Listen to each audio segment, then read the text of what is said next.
It's time for the Mohney Show. High atop the third story of the historic Gibson House overlooking beautiful downtown Centralia. The star of the show, Steve Mohney. Yes.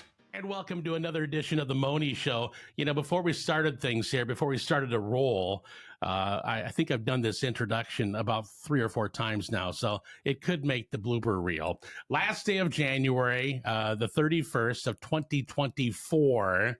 How's that? Perfect. Pretty good. In the studio with me is Cindy Godsey, Executive Director of the Miss Lewis County Scholarship Pageant. Welcome. Thank you. Thank you for having us. Thank you for arranging things. And Maya O'Neill, now you're 2023 Miss Lewis County. Correct. Yeah. So how's it been so far? It's been so great, and thank you for having us. Oh, absolutely. Tell us about the year. You know, were you just completely blown away when you won Miss Lewis County?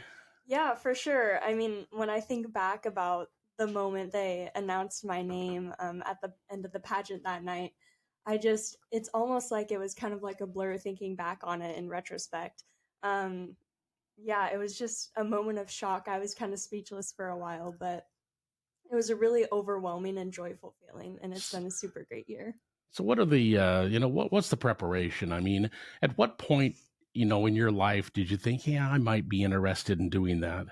Well, it wasn't until I learned more about what the organization is about that I really got interested in it. And so I decided to run because I heard that there would be a lot of interview prep, a lot of public speaking skills involved.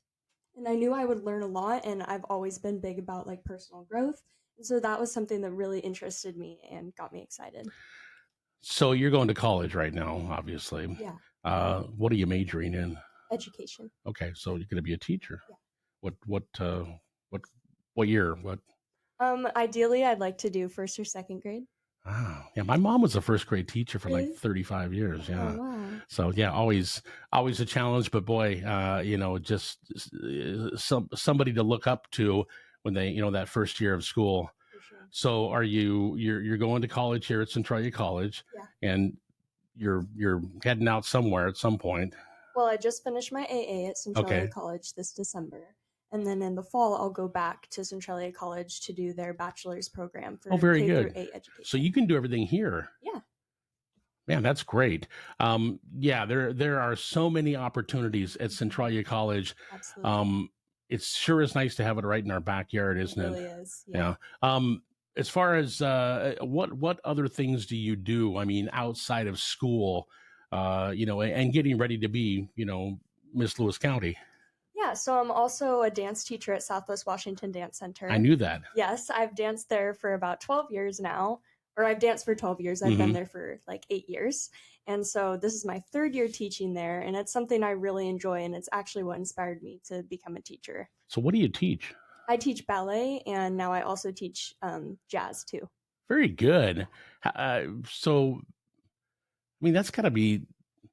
I mean, that has to be kind of hard to learn, isn't it? I mean, to be able to teach. What age group are you teaching? So I teach pre-ballet through ballet 1, and so that's usually ages 6 through about 10. Okay. So as far as being Miss Lewis County, what's one of the things that you do? You win Miss Lewis County. What happens right after the announcement? So the very next day after winning Miss Lewis County, I went to my board meeting brunch with the Miss Lewis County board, and I kind of got to meet everyone, get to know everyone, and they kind of like laid out what the year would look like, what kind of events I'd be going to. So things like Morton Loggers Jubilee, Southwest Washington Fair, all the different parades, Egg Day Parade, Apple Harvest Parade. It's busy. Yeah, there's been a lot of events I've done this year, but it's been super fun. As far as being the executive director, Cindy, what are your your duties? I mean, do you just kind of hold the whole thing together, or? Pretty much. We have a board of about 8 people, and so I just kind of, look over and run the meetings because we have a board meeting once a month. the people on our board are amazing. They have their positions, they have their jobs, and they get it done. So I always say that I really don't do a lot, but in retrospect, I guess I do. But You just kind of keep and I things fill together. in. If someone's not able to do something Right. as part of their position, then I step in and help them or take it over. And so So what but got we you work as a involved? team. I actually ran in 1973 against Ann. Well, it Pedersen. was Goodwin Pedersen, yes. Wow. And I was the first runner-up. Okay. Back then, people didn't really run more than once, so Okay. it wasn't. I didn't even think about running again. But And you just stayed involved with various I didn't things. get back involved with it until about 1988. Okay. And so I've been involved since then. It's exciting, and it's really, it's changed over the years, obviously. Extremely. Tell me some of the changes. I mean, we've watched some of this stuff. If you've lived here in Lewis County, you know how much everything has changed. But tell me some of the changes. When I ran, we didn't have the majority of our training sessions that we had was, how do you walk? How do you sit? How do you go downstairs? We didn't really have the interview training sessions that they have now. So we didn't really learn those skills. Just, being out in the public, the girls learned so much. Conducting yourself. Yes. It's not really about the crown. The girls that don't win, I know that there's several young ladies that have told me over and over again, if they had never run in this program, they would have never got the jobs they have. For all those years that I had you guys come in on the radio and talk, I noticed that they become transformed. Yes. You change so much because all of a sudden you're talking to somebody, you're looking at them, and where, when you're younger, when you're a kid, you kind of mumble stuff. And I think that's the biggest thing that I've seen is the communication. Now with that, I'll ask you, how much does social media change that? Gosh. I mean, there's a lot of do's and don'ts on that. There are. What we just tell the girls is that they need to be very careful of what they post on there, not just what they post, but what their friends post, because it isn't always what you're doing, it's how it's perceived. Yes. And in the world today, things are perceived a lot differently than when we were growing up. Oh, absolutely. Be humble, I think. Exactly. What are some of the what are the things that keep you in this? I mean, is it just seeing how the girls, even if they don't win, develop? I love working with our Miss Lewis counties. I just absolutely, especially this year with Maya, it's been absolutely amazing. But I do this because of the girls that don't win. Yeah. Because we see them at their first interview with us saying they want to compete. And we see them the night of pageant and the growth that they've made. We have girls that come back time after time just because they say they learn something every year. And that's really what it's about. It really is. I mean, the stuff you learn, as you mentioned before, you're in a job interview and all of a sudden you've already done this, being interviewed, by the board. And so it's a lot easier, isn't it? It is. So you get going, you're crowned Miss Lewis County. What was the funnest thing that you did all year? Oh my goodness. There's so many fun things I did this year. Probably my most favorite thing I did was I got to be a judge for the Little Miss Friendly competition. Yes, I was and I was wondering about that. There were so many little girls, and just getting to hear what they had to share that night that they did their interviews was so sweet. And I just have such a heart for children. I love them so much. But then getting to see Clara get caped as Little Miss Friendly at the fair was also one of my favorite times too. And just getting to spend that week with her and build that sisterhood with her was really special. Again, that's a role that, I mean, she's just completely looking up to you. And they start to develop at that point, too. I mean, did you consider being Little Miss Friendly at one point? No, but my siblings did for sure. I have 2 younger sisters who Okay. wanted to do that. Yeah. So let's see, parades, Morton Loggers Jubilee. Have you ever been out there in the middle of a parade and all of a sudden it just starts pouring down rain? No, I haven't. You haven't had that happen. No, it was very hot when I was there. What about the Southwest Washington Fair? When you're at the fair, what's the routine there? Mostly just mingling. There's certain places I have to be at certain times, so I have kind of a set schedule for the day. And this year the weather was crazy. It was like up to 100 degrees. It was hot. I did spend a little bit of time in the trailer. I had to go cool off for a little bit, then I'd go back out, and it was miserable. Yeah. I mean, it was really, really hot. It was crazy. As far as scholarships, tell us about how many scholarships, how the whole program helps out as far as college. Well, our scholarships are we gain scholarship money through donors through the community. Okay. This year, it's we're really pushing it because we now have a teen program where this is the first year that we've had a teen program. So we're trying to raise money for the Miss and for the teen. And we couldn't do it without the businesses and the individuals in this county that donate to our scholarship. No, there's program. so many things in this area that so many businesses give to that we don't even know about. It's amazing. And it isn't just our program. It's all different organizations. It is. I mean, you have a very, very generous community. Yes, we do. And again, like you said, a lot of this stuff, I mean, it's just some of the really small stuff, it wouldn't be possible, without, generous donations. Right. So gals want to get into this. What do they do? Give us a background on if somebody's watching this right now and they thought, well, I've been on the fence. What's the first step?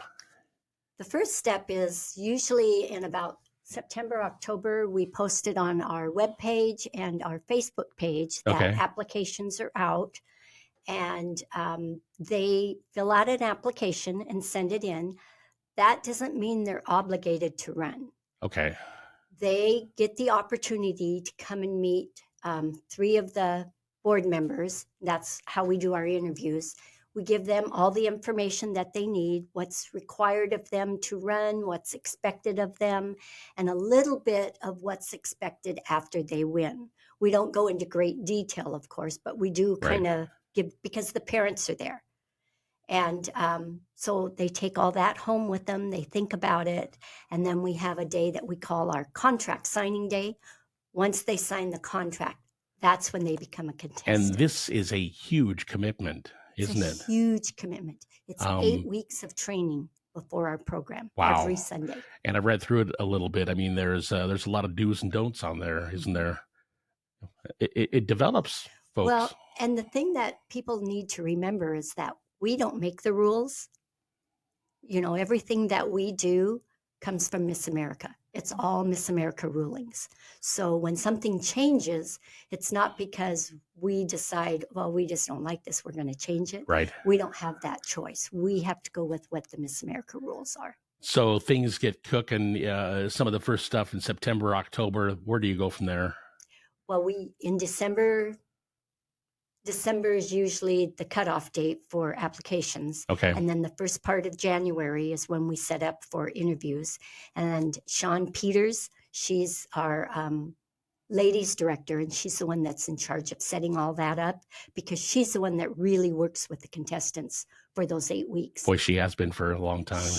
And you know what? She is amazing. Yes, she is absolutely amazing. We've gone to other programs, and they just don't compare. She has a couple of parents that are truly amazing. Yes. Truly amazing. Yes. And they have given all points in between the Twin Cities and Napavine a good portion of their life. Mm-hmm. And yeah, it's always heartfelt to see both of them out there doing their thing, yes. Especially if you're in the Napavine parade and, you just feel a lot better if they're both right there. Okay. So when you in January, that's when I ran into you Right. out at the Newackham Grange. So what did that night consist of? Was interviews, or What day was that contract signing? was that contract signing? Okay. No, because I wasn't there. No, I think it was interviews. Now we can cut this part out. Yeah, because contract signing, then they did training after that. Right. Yeah, so I think it was our last, we had 2 days of interviews, so it was the last day. Okay, hold on 1 second. We'll make a note of that. I'll just say. You're good. You can just restart from wherever you want. Oh, okay. Sounds good. Okay. That was the first week of January. So the first week of January, you guys gathered at Newackham Grange. What does that consist of? That is when we do our initial interview informational meeting with the girls that want to compete. And they come and we ask for the parent, well, especially if they're underage. If they're under 18, they have to have a parent with them. Okay. But even when they're over 18, we like to have a parent come so that they're aware of what is expected of these young ladies. Exactly. And so we have these interviews. We answer any questions that they have. We pretty much spell it out. This is the way it's going to be. Send them home with the contract. They sit and read it with their parents. Then we have Make the big decision. Contract signing day, and they show up for. So contract signing day has happened. Yes, that was Okay. January 14th. We've already started our training sessions. Well, that's what I was going to ask you next. So you went from that. That was the first week of January. Here we are, the last day of January. What happens in February? Because the pageant is in March. Right. They continue having training sessions every Sunday. Okay. And those are required. So they have to be there.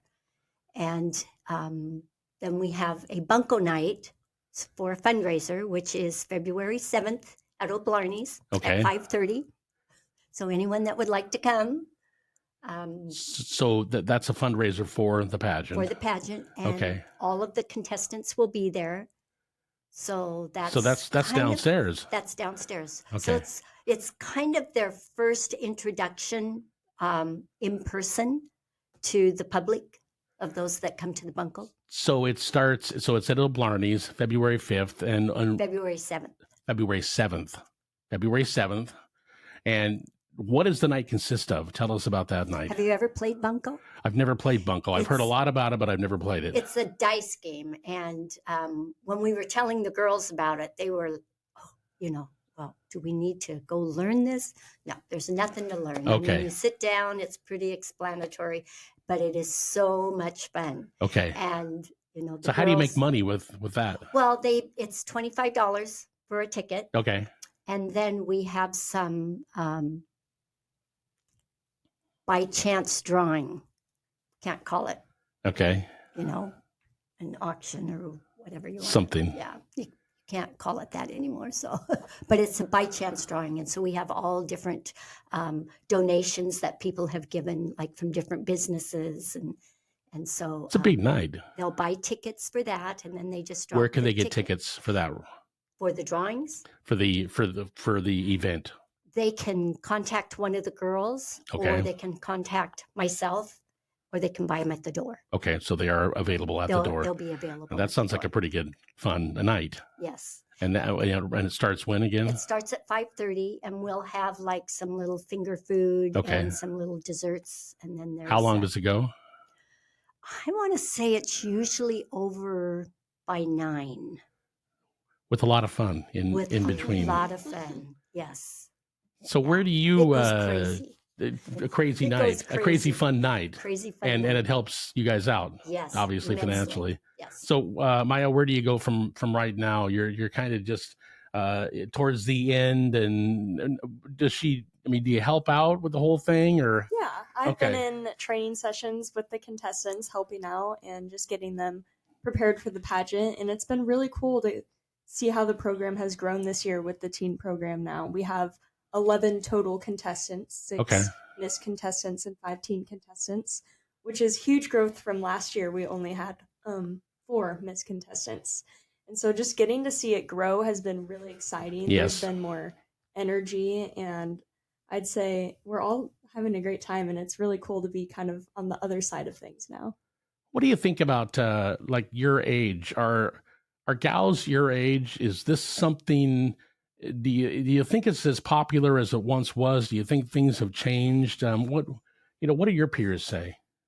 Yeah, I think when there's more, when people have more information on what our program is and everything it entails and all the benefits that come with it, I think there's definitely more interest.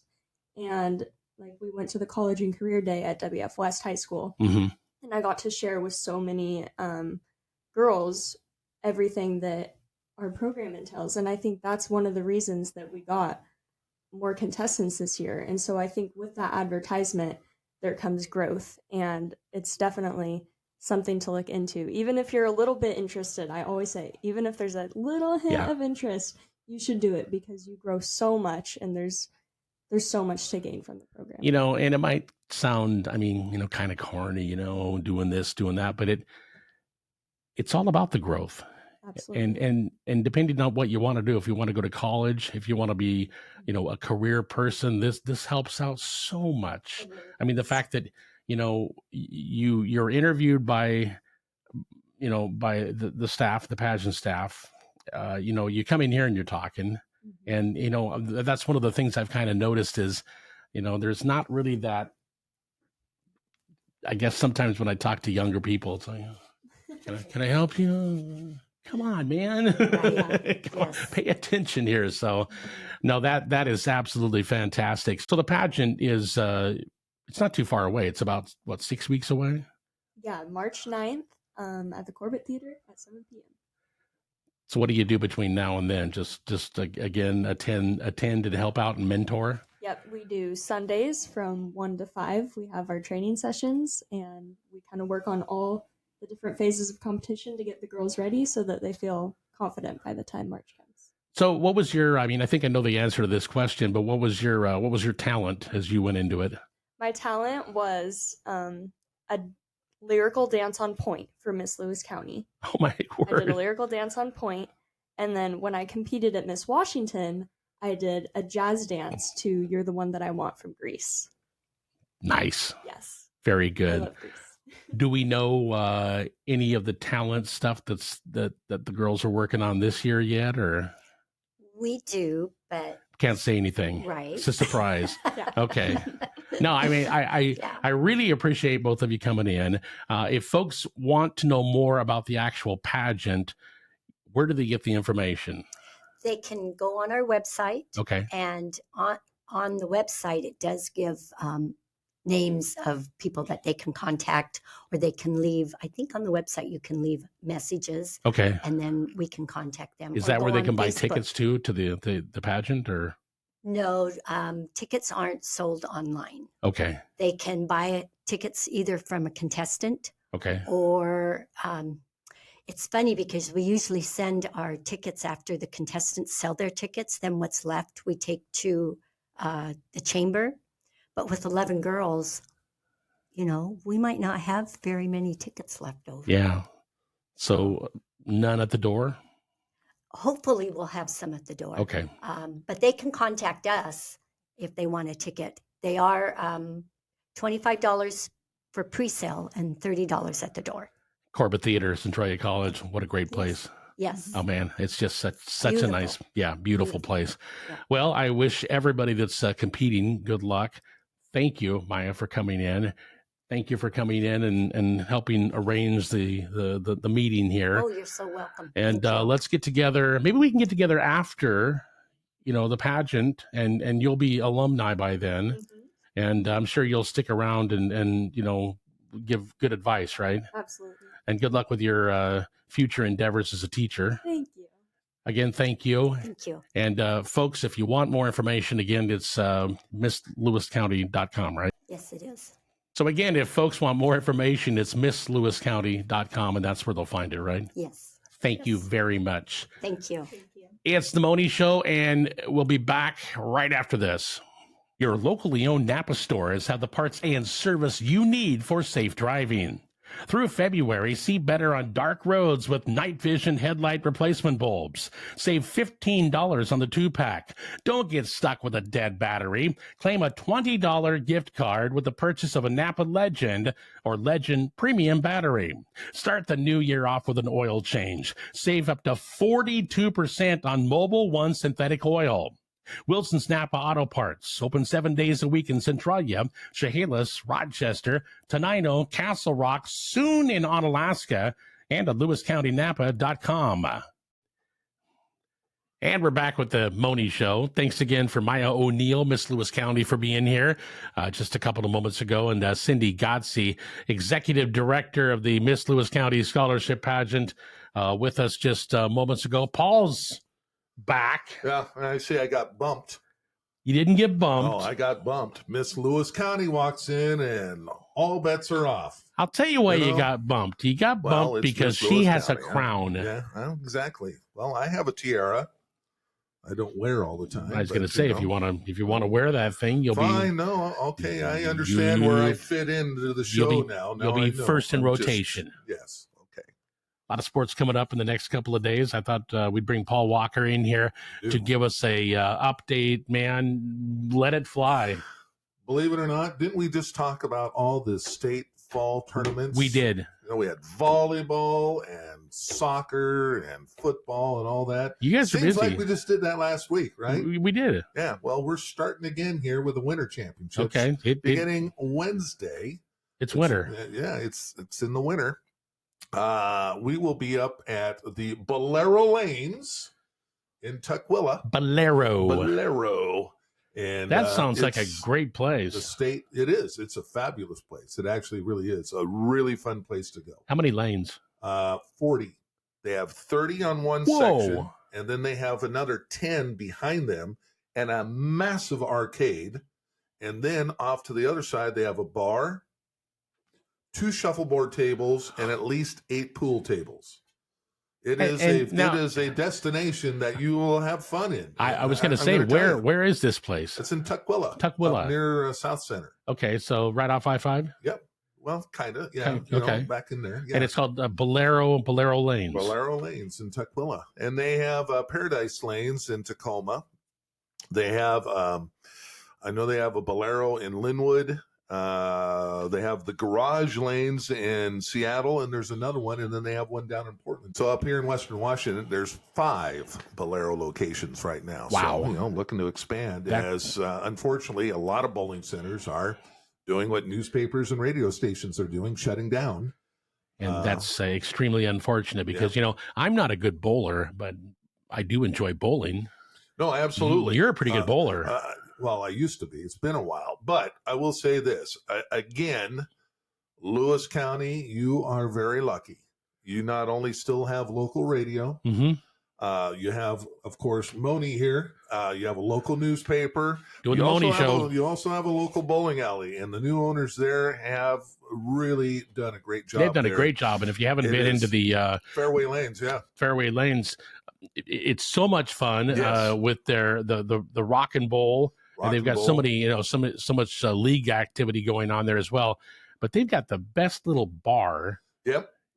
And again, I don't care what anyone says. Bowling alley food. If you want grease and burgers and things like big greasy fries, it's gold, Jerry. It's gold. It's still the best. It is the best. Alleys, and of course the ambiance. Yes. All the noise and it's just a lot of fun. I grew up in it. I mean, my mom worked in West Side Lanes up in Olympia. I worked at West Side Lanes through high school. That's why you got a 300 when you were 7, right? I did get a 300. I know you did. There's a plaque on the wall. What year was that? I don't know. I was bowling with it was a father-daughter league, summer league at Tumwater Lanes. Father-daughter? Yep. Oh, and you were? Yep. Okay. Yeah. So Heather and I got second in the league. Okay. So yeah, we were a team. Nice. Yeah, exactly. That's you actually bowled a 300. I did. Now, there is a caveat to that. Yeah, I figured there was. And I don't tell everyone this. Was his kids under 7? No, but I tell people that don't understand it. it was a no tap league, which means if you get a 9 or 10 on your first ball, it counts as a strike. Because many times people will you'll put that ball right in a pocket and the pins just go, and there's this one stupid pin. Yep. In the no tap league, that still counts as a strike. Oh, okay. So to be honest, I don't know how many one pin strike. I went through and either 9 or 10 on all of them. Still the best game I've ever thrown. I have no idea. I don't remember how many actual strikes I got. That's because hey, I got the 300 trophy, my plaque, and that's all I care. The beer count was kind of high that. Well, not as high as I mean, we, with I bowled in a league at Tumwater Lanes, I think for 10 or 15 years. So my best friend Greg, my dad, who's always mad about everything, and then Big Al. Big Al, which he was at, you saw him at the reunion. Yeah. And then our friend Conehead, who Conehead. no longer with us anymore, but Conehead was there. Conehead, was part of the class of 83 at Tumwater. And you guys had the bowling shirts too, right? No, we didn't. What? But I think Conehead bought one. Okay. Good old Conehead. So I was the president of the class 83. Conehead was the vice president. Boy. But this was 82, right? So he always had, we had a smoking area at the high school. Okay, sure, so let's just set the table here. Yeah. He always had snuff in his lip. Things have changed, and obviously. So he kind of talked like this a lot. Yeah. And so he wanted a nickname, and he said Conan. I said Conehead. And all right, we'll call you no Conan. No, we're going with Conehead. Yeah, exactly. So you're not Conan. We're going with Conan. Yeah. So it's Conehead his entire the rest of the time, and he bought this. He bought his own ball. We all had our own balls. Absolutely. But this one was clear and had a skull in it, and that's why he bought it, because he liked that. Nice. It was awesome. So, I've got my own bowling ball. Yeah, I used to. I don't have any of my stuff. However, Tony and I are thinking maybe we need to get back into the league. I think you should. Yeah, mine's an AMF. Okay, good. Yeah, it's got it's an old bowling ball. It says Luke. Okay. So it's Papa Mohney's bowling ball. All right. And it seems to fit me just fine. I've used it several times, and it's got a case. And my Papa Mohney wrote his Luke on there. Oh, okay. And it's a keeper, baby. I love that bowling ball. Yeah. So do you bowl like Fred Flintstone? Can you twiddle? No, I don't. But I do throw the ball hard. Okay. Hard and straight. So you don't. I was going to say there's no curves or anything like that. I don't know how to do any of that. Okay. I just throw it hard and straight. You ever broke a pen before? Probably. Okay. I used to throw it really hard. We were talking about you guys going up to Bolero before you went off. Yeah. This side road. Oh, yes. Oh, State Girls Bowling Championship. You've completely forgotten. That's what we're talking about. That's what we're talking about here. And by the way, WF West state champions last year. They've been state champions a couple of times. They're back to defend their title, no doubt. Very good. I know locally Centralia and Tumwater and Black Hills is, I think they're a former state championship team. So the schools around this area do very well have done very well at state. And so folks can watch all of this. We're going to stream it. Yep. It is a tough one to stream. I'll I can see that. It's tough. But if you can't go, and I'll tell you what, the crowd there last year was bigger than much more than they anticipated. It was jammed. It was fun. And you know what? These girls are really good bowlers. I bet they There's a lot of really good bowlers there. And again, it's one of the sports.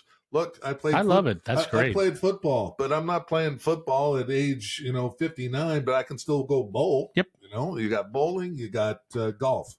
Some people play tennis, but and some play. I think that's fantastic because if you think about younger people, in high school, I mean the fact that they're interested in bowling, that's great. Yep, absolutely. So we got Marge over there. Yeah, you okay, Marge? The smoker's long. Yeah, well, put the Tarrington down. We're going to go off topic here for just a second, folks, because. Marge was coughing, and I was listening to an interview with somebody that was talking about Robert Palmer, Addicted to Love, Yeah. Bad Case of Loving You, all those tunes. And I actually interviewed Robert Palmer. Oh, yeah. It was one of those I ones, remember, because I've got a bad streak of interviewing people, celebrities that I interview and then they pass away. Yes, I remember that. Yeah. Yeah, I do remember So that. John Entwistle of The Who, I interviewed him, and then it was about, I don't know. The next day? No, it wasn't the next day. It was, I don't know, maybe a couple of months later. I think it was an hour later. Yeah, an hour Just later. dropped dead. Well, he was having a load of fun with some ladies in a hotel room with some white powder, and then What? yeah, Baby powder? yeah, baby was Talcum? a talcum powder. Yeah. Anyway, so then Robert Palmer interviewed him. He was at his house in Switzerland, and really, I mean, a great guy. Yeah, That was yeah. really a lot of fun to interview him. But then they said, he had a heart attack and passed away. He was like 53, 54, something like that. Something like that. Yeah. So yeah. we were talking a little bit about the smoker's cough. Yeah. She doesn't smoke, so No, of course not. we're but- just hold on. He smoked. In this interview, they revealed how many cigarettes that Robert Palmer smoked in one day. 60 cigarettes.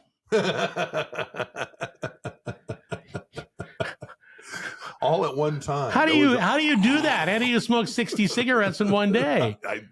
That's all you But do. Marge, could you do that? Dedication. Dedication. I was going to say that is dedication. Yeah.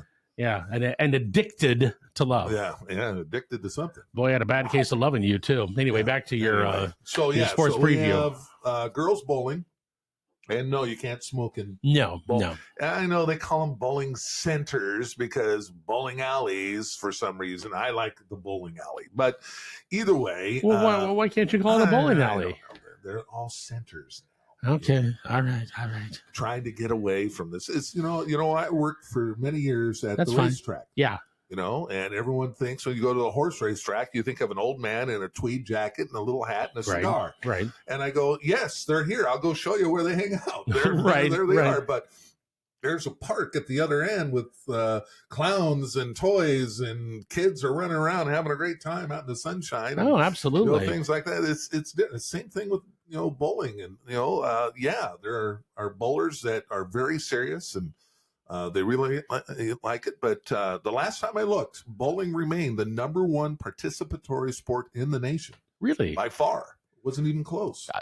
I love it. You got to the number, the difference that is come. The reality of bowling is that used to be when I worked at Westside Lanes back in the early 80s. They had 32 lanes, and Good sized bowling alley. Sunday through Friday, Mm-hmm. they would have 32 lanes of league bowling. It started at 6 o'clock, and then another shift at between 8:30 and 9. Mm-hmm. So you're talking, five. What's that? 100. You're talking like 300. Every night they had 270 to 320 people bowling 6 nights a week, and it was full. That's a lot of noise. But then it would go from the beginning of September all the way to the end of April to the first couple of weeks of May is generally and then they had their off season, which was the Mhm. summer. Not a lot of people want to go inside the bowl, but Right. they were would be open at night and things like that. So, and during the day they had all these. My mom back in the 70s bowled in a lot of women's leagues, women that didn't work back in the day. I know there was a lot of ladies that were at home, and kids are off to school and they go, oh, hey, at noon, let's go bowling. And they had a ton of ladies leagues. So give us an idea of what your mother would sound like if she was bowling and she didn't pick up a spare or something like that. No, she was fine. Okay. That was my dad. That was your dad. He'd Okay. come back and kick the ball return and Right. get mad But what if your mom did have a bad game? How she didn't have a bad game? Oh, she did, but that wasn't her. It wasn't her. No. That She was only was- at home.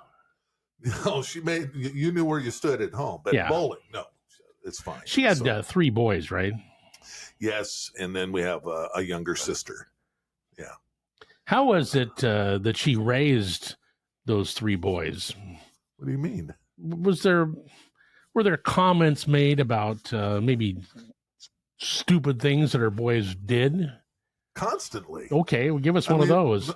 Well, I mean, I just want to hear your mom's voice. oh, no, it's not happening now. All right, You're not doing happening. No, I'm not going to do it. Okay. You know what else we're covering this week? I don't know. Tell us. We have girls bowling Wednesday through Saturday. Okay. Friday and Saturday, state cheerleading Nice. down at Battleground High School. So we have a former cheerleading judge. Mm-hmm. And just so you know, do you know how many teams are going to come through and compete? Would you guess? 322. It feels like that. Yeah. But there are a total of 12-hour-long sessions, and the routines are only no more than 5 minutes. They get 5 minutes. They get out, start, do it, and get off. Next. And that's how they do it. So routines are about 3 minutes long. Yeah. And there's 12 full-hour sessions of those. Whoa. It is a ton. And this year is That's a lot. There's more this year. I'm told the WIA said we have more this year than ever before. So they had to start an hour earlier on both days so they can get them all in. And it's down at Battleground High School. That's a lot. And so Noah McFadden's going to be down there, and Rhonda, I apologize, I forget her last name, but she's jumping on. She's a former judge, and they have these 3 different panels of judges, and they judge. They have criteria, and it is a competition. And then when it's all over, the celebration is the best celebration out of all of the sports and activities. They have a parade of, I think they've now limited it to just a parade of seniors, but they turn out all the lights. There's laser lights. There's glow sticks. All the cheer teams dress up with glow sticks and costumes, and they do this parade. And I mean, it is so fun. They got music just blaring, you know. And the best part about this is folks can watch this. You can watch it at home. Yeah. And believe it or not, cheerleading, and then we at the end of March we'll do dance and drill over in Yakima. Okay, yeah, and it's a very similar thing. The biggest difference is in that Yakima, the Sun Dome is much larger than Battleground High School. Yeah, Battleground High School is got a huge gym, but still, it's more. It is so just. Everyone is right there, and everyone is screaming and yelling. It is the audience, it's packed. And by the way, we will have between 3,000 and 4,000 live device views that will tune in to watch that. I believe it. Yeah, people don't get it. It is fabulous. Also on Friday, I think it's Whitworth College. We'll have a cheer staff there to do an exhibition. Then on Saturday, the University of Washington cheerleaders will be there for 2 exhibitions. Wow. And Washington State University will be there, and they'll do an exhibition as well. It's huge. And these guys, they put on a show. I tell you, it's a fabulous event. It is fun. And it's one that you would go, what? You go and watch it. There's so much gymnastics involved in this, and throwing of the cheerleaders. Oh, it's quite dangerous, isn't it? Yeah, it can be. Exactly. You know, so it's a fabulous event. So we have that. Next week, we have 3 days of boys state swimming at the Federal Way at the King County Aquatic Center. Once again, Noah covered girls swimming for us up there, so he'll be up there with Rob Whitaker, who will have all the coverage. Rob does the video for our swimming, and he has great graphics. It looks like you're watching the Olympics because he has times in every lanes. Nice. It's all there. It's really a great presentation. Again, you can watch this. Yep, all of this. Eli Sports Network. It's and we do it for the NFHS network. So if people don't understand that, the NFHS would be like NBC, and we're like King TV, their affiliate here in Washington. Okay. The only difference is instead of NBC giving King TV nighttime programming, we're the ones that give the network the programming, and they just host it, and it's nationwide. They're in all 50 states plus DC, so there's 51 locations of the NFHS across the nation. And the subscription, it is subscription. It's $11.99 a month, 30 days, I should say, or $79.99 for the year. There you go. And that not only gives you access to everything that we do, and we'll do between 1,200 and 1,500 live broadcasts every year. Yeah, but it gives you access to all the reruns too, doesn't it? All the reruns and all of the broadcasts nationwide. Everything. If you happen to have grandkids, if you're or nieces or nephews down in California and they're on the NFHS, you can watch.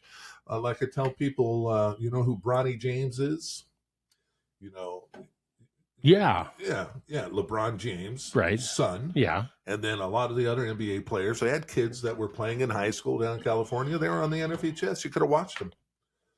So, I mean, you can watch anything all over the country. Yeah. I've had, big college fans, University of Washington fans come up and say, hey, there's this kid that they're recruiting down in California. I'm going to watch it because I can watch him on the network. I'm going, it's nothing I would choose to do, but if that makes you happy, good. I'm glad you have. Yeah, but the content Yes, is there's so much of it there. Hundreds of thousands of hours. Yeah, of content and if you're a player, if you're playing and you're obviously in the game, you want to go back home and see how you did. I mean, you can watch it as many times as you want. Yep.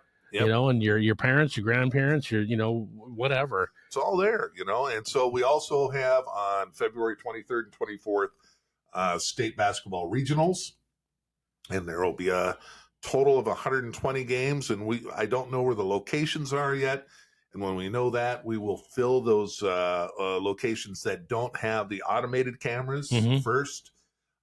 If a location has an automated camera, they then become a secondary site for us, so we got to fill. So hopefully all 120 games will be available for those who can't get to the games. And then all 180 state basketball games, February 28th, 29th, March 1st, and March 2nd, we'll have them all. I think it's so cool that not only do we hear this, but we can watch it. Yes. Yep. That's exactly. I think that's just the best part of this whole thing. It's good for everybody involved, especially the kids. Yeah. How much fun? Again, how much fun is it to be on TV? You and I are old school.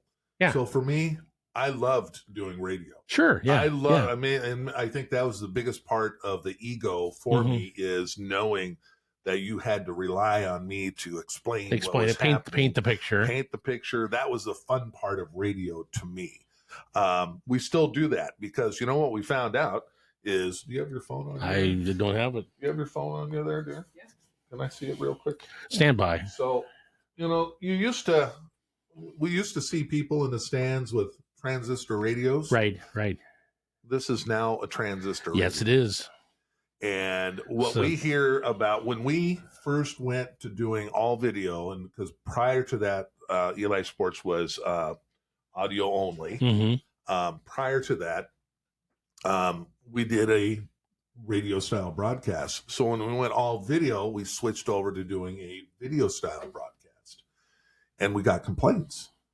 And people said, "You guys aren't saying the score. You're not saying the time." I go, "Well, there's a score strip right on the." They got to hear on that, and they go, "Well, I'm driving.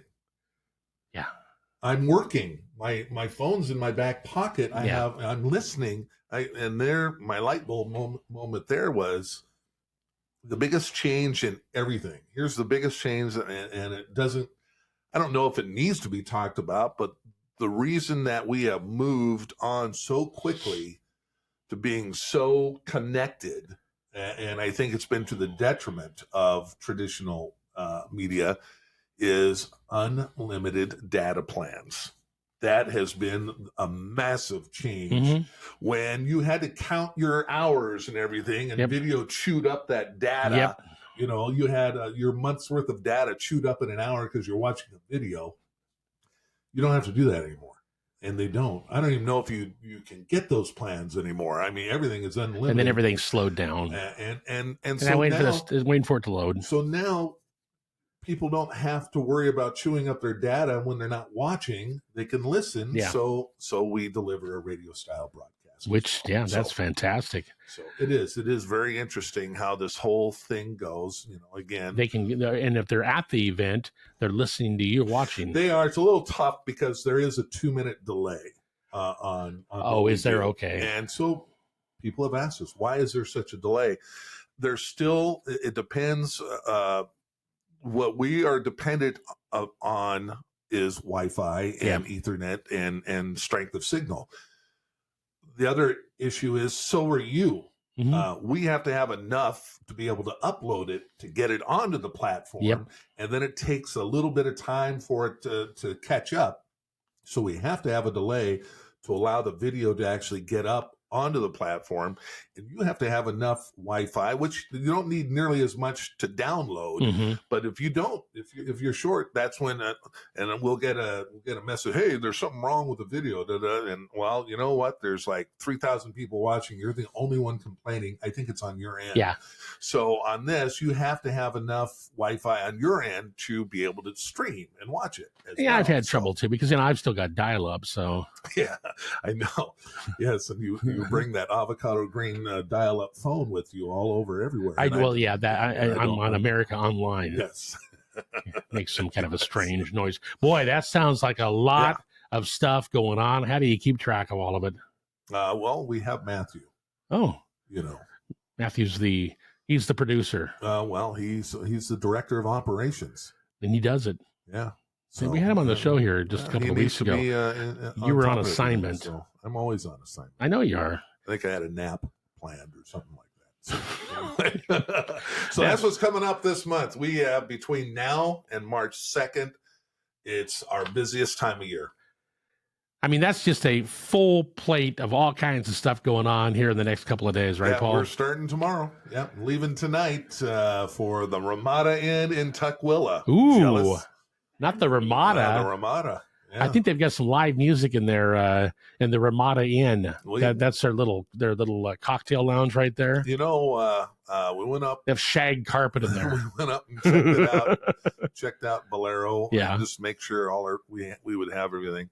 And then last year we stayed at the Inner Urban Hotel, which is right like a block away. Nice. But they're all booked up. I think the bowling teams figured that out and have booked it out. So we're around the corner at the Ramada Inn, which is exactly across from the entrance of Longacres. Boy. The old Longacres site is still there, but is now, Boeing bought it, and they were going to do all these things, and then they moved off to Chicago.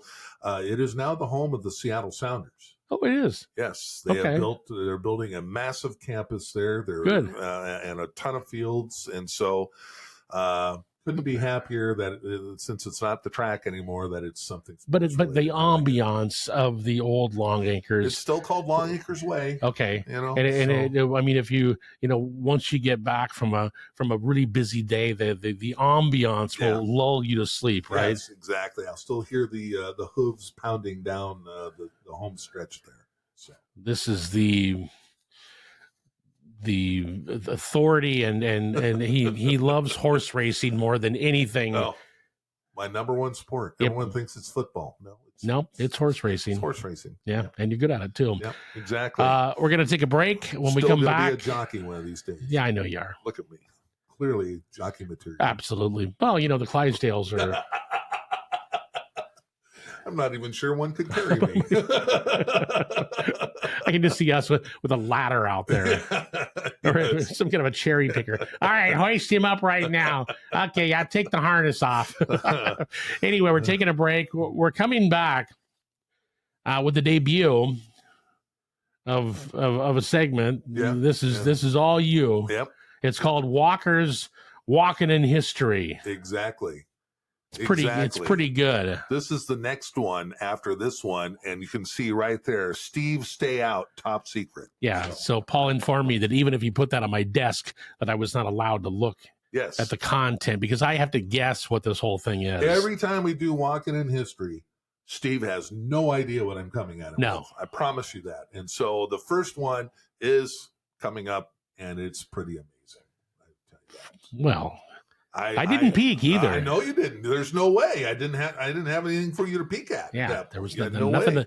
nothing way to of peek knowing. at. So wow, clairvoyant. well, kind of. Anyway, it's on the way next. Stay right there. Bolero Bowling Center in Tukwila is proud to be the host of the WIAA State Girls Bowling Championships. Bolero and our 5 bowling centers in Western Washington is the place to go for great family fun. We have open bowling and leagues, but we specialize in parties, corporate, adult, and most of all for kids from teens to toddlers. Great food and beverage selections, massive arcade, pool, shuffleboard, and bar at all of our centers. For locations, hours, and deals, go to Bolero.com and we'll see you here at the Lanes. And we're back with the Mohney Show. It's a new feature. Paul came into the studio with papers in hand. I don't know what's going on here, but the new feature is called Walk in History with Walker. There you go. There you go, right there. We're going to take a jump back into time. Okay. And again, this is to be biased or selfish. We're 70s kids. We grew up in the absolutely. 70s. Yeah. Lots of stuff. The early 80s, our high school days and things like that. It's a good time. We may drop back into the 60s a little, but we're talking about the golden years for us, 50 to 65 year olds. The golden years. The golden years. I tell you what. So it could be anything. Okay. Today, I'm gonna start with our first music walk in history. Okay. And it happens to be my favorite song from the 70s. Oh, no. Summertime 1977. Yes. Yeah. Alan O'Day. Undercover Angel. Jeez, did he die? No, just take a look at that. No, I can't. Seriously, folks, I did not tell Steve what this was going to be, and you nailed it. Oh, it is Undercover Angel. No, it was a monster hit. I was down to Alan my... O'Day. Yeah. And so we're going to take a look at this song. And who knows? Maybe Doris will be able to take the YouTube clip of it and throw it in after we get this done. No, I always remember because I was at my aunt's house down in Southern California. I know, but you had no idea I was going to. This is completely out of thin air, and you nailed it right off the bat. I'm folks, impressed. It's what I do. So Walker talks about sports, but okay. Yeah, but I've told you I love Midnight Train to Georgia, and that's like my favorite song. Mm-hmm. And then you pull out Alan O'Day's Undercover Angel. I don't know how, but it's interesting because this was 1977, and so what's fun is I love doing this. I love to go back. Do you remember what other big hits were in 1977? And I have all the number one hits listed right here, and there probably were fewer number one hits in 1977 than in maybe not all decades, but this is one that had fewer number one hits, and that's because there were some monster hits that were in number one position for weeks and weeks. And they stayed there, yeah. Yeah. So Undercover Angel, by the way, I was stunned. It was only number one for 1 week. Glenn Campbell had a monster hit in 77, I do believe. I know. There's one huge one. I know. What was it? I know that. Hold on a second here. I'm trying to go back. Foreigner had their first album in 77, but that's more not even close. That's more album oriented stuff. 1977. It's too early for Grease. Oh, Saturday Night Fever, the Bee Gees. My God, that was at the end of the year, but that's not the song. Okay, so not More Than a Woman, nothing. Yvonne Elliman, Can't Have You. Nope. That stuff. You're gonna go. Oh my God! I know. I can't believe. Well, he put me on the spot. So I know he did want to put me on the spot. I got you on this one. I didn't know. This one, Debbie Boone. You light up my life. Oh, 10 weeks. Yeah, 10 weeks. 10 weeks of just excruciating pain. Now, Best of My Love, The Emotions, was the second longest. I think Ethel Merman did a copy of You Light Up My Life. You light up my... Oh, sorry. Let's see. Stevie Wonder and Sir Duke. Oh, yeah. 4 weeks. Andy Gibb I And just want to be your everything. just Shadow dancing. I think it was Shadow Dancing here. Okay. I can't see where. Yeah, I just want to be your everything. Yeah, Okay. that was 4 weeks. Barbra Streisand, Yeah. Evergreen from Stars Born. That was 3, and then 2 weeks for Mary McGregor, Daryl Hall and John Oates, the Eagles, Leo Sayer. Do you remember Mecco? Yeah. What was that? It's like it's an instrumental. Yeah, it was Star Wars. Yeah, the Star Wars, Cantina yeah. Band Yeah, theme. yeah. That was number 1 for 2 weeks. Absolutely. Yeah. And the Bee Gees at the very end, December 24th and 31st. How Deep Is Your Love? Because that's when the movie came out. Yeah. 1978 is when Saturday Night Live really, Fever. Yeah, that really, Oh, or man. Saturday Night Fever, yeah, just blew up because that Blew movie up. came out at the end of 77. So the music trailed that. But Alan O'Day, interesting, he was more of a songwriter than, and he passed away in Oh yeah. 2013 with age 72. He had brain cancer. He passed away from that. But he was an only child. His parents were both employees of the Pasadena newspaper. Oh really? So they were newspaper folks. He was the first, let's see, it was he signed with Warner Brothers, Island Records. he was on Pacific. Pacific. That's And right. Pacific. He was the first one that they created Pacific Records for those that were songwriters that then would go and record a single or so. So it was specifically for singer-songwriters. He was the first one under that label to write a number 1 hit for another artist and then have his own number 1 hit. Oh wow. And his first song, his first number 1 was Helen Reddy's Angie Baby. He wrote that. Oh, wow. Okay. So yeah, and he's got this. Here I have a list of everything that his chart performances. He was number 1 in the U.S., of course. But just when you go through and look at this, I just love looking at this. His awards: Angie Baby, U.S. Gold record; Undercover Angel, U.S. Gold. His singles included, let's see, Heavy Church. That's it. Somewhere She's Sleeping, Undercover Angel. I mean, he's considered. Oh yeah, kind of a one-hit wonder guy. Well, he is as a singer, not as a songwriter. Right. And these are all the credits that he has. Oh, there's like it's 4 or 5, 6 pages. pages there. Yeah. And he went on after that. He ended up writing for TV. Let's see, O'Day. Here it is. Oh, he also co-wrote "Rock and Roll Heaven" for the Righteous Brothers. Oh, really? Wow. Yep. Or let's see. That got to number 3. That was a gold hit. He co-wrote nearly 100 songs Wow. for the Saturday morning show Muppet Babies. Really? Yes. Wow. He collaborated with this person from Japan and created, several things. Well, he wrote a couple of songs with Miss Piggy, didn't he? I'm sure he did, but there was one that is on the list of his songs. It was, where'd it go here? But it was Stand by. Elmo. Oh, really? Yeah, the Elmo song. He wrote, so he wrote a bunch for Helen Reddy, it looks like. Let me look here. See how organized I am, Steve? I was going to say, man. He wrote Elmo Didn't Mean To. That was a monster smash, multi-format radio hit. It was. I mean, so there you have it. A little walk back in history. Undercover Angel. And that thing, when did that come out? I mean, that was number 1. A bouncy song. It was fun definitely song. It was about, and a summer song.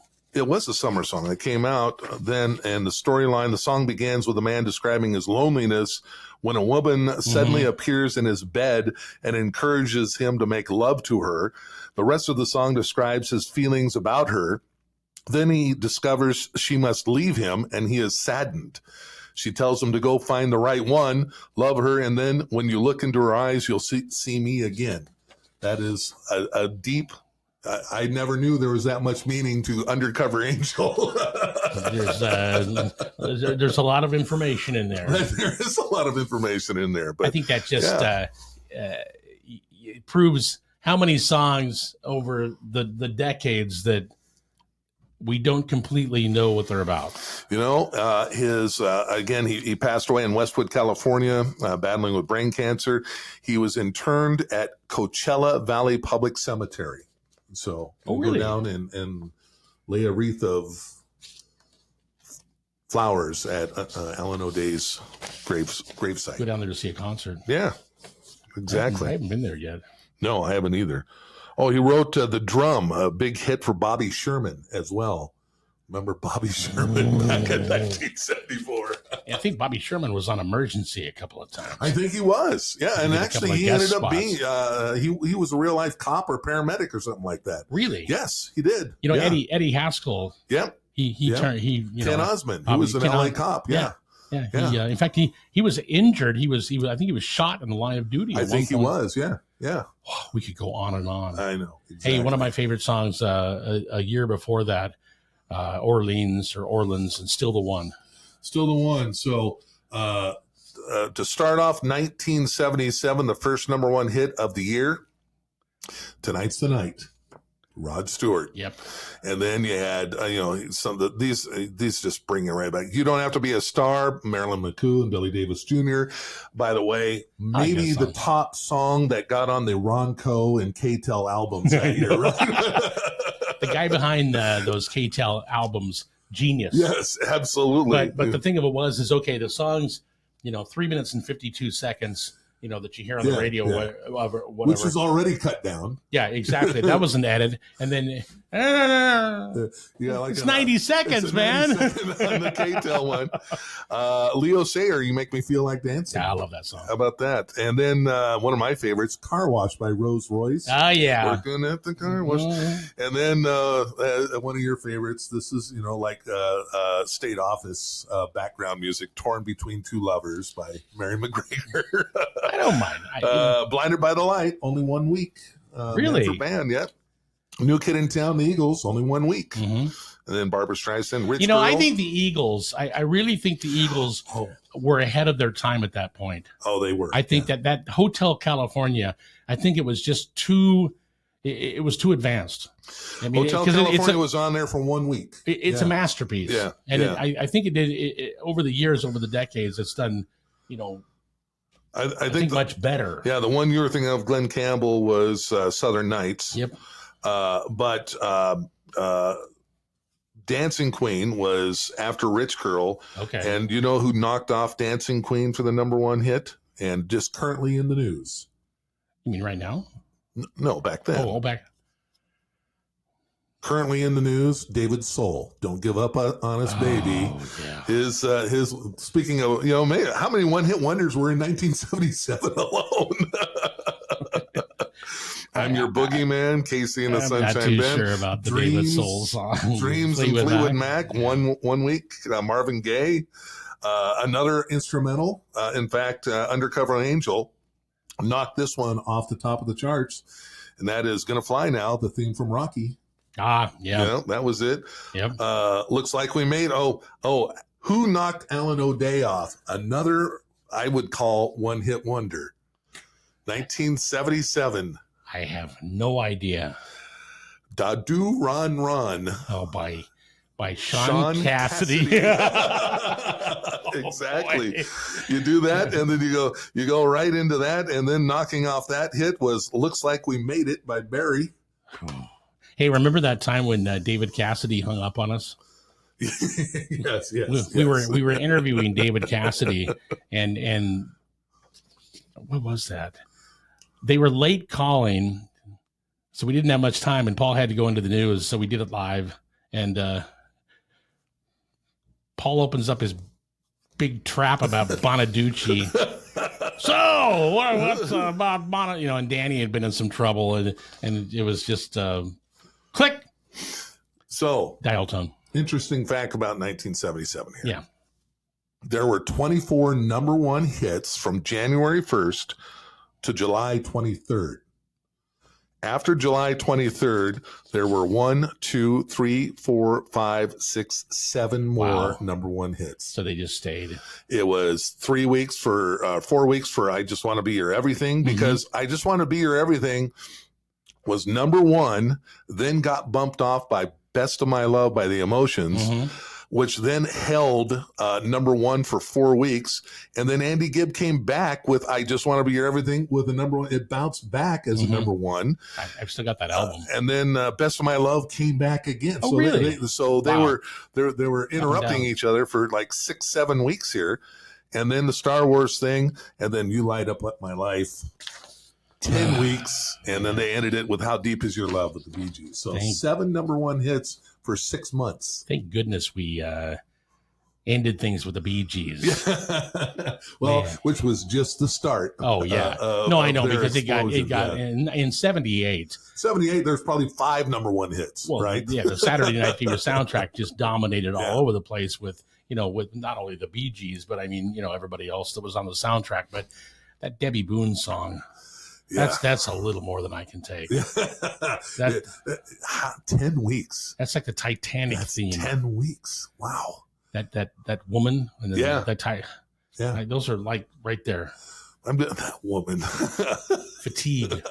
But again, this is at a time where you had top 40 radio, and it was it's tough to get a number one hit, let alone multiple weeks. Yeah. To get 10 weeks is incredible. Oh, that is right there. massive. That's huge. She, her kids, her grandkids, Yeah. her great grandkids, off of that 10 weeks, Yeah.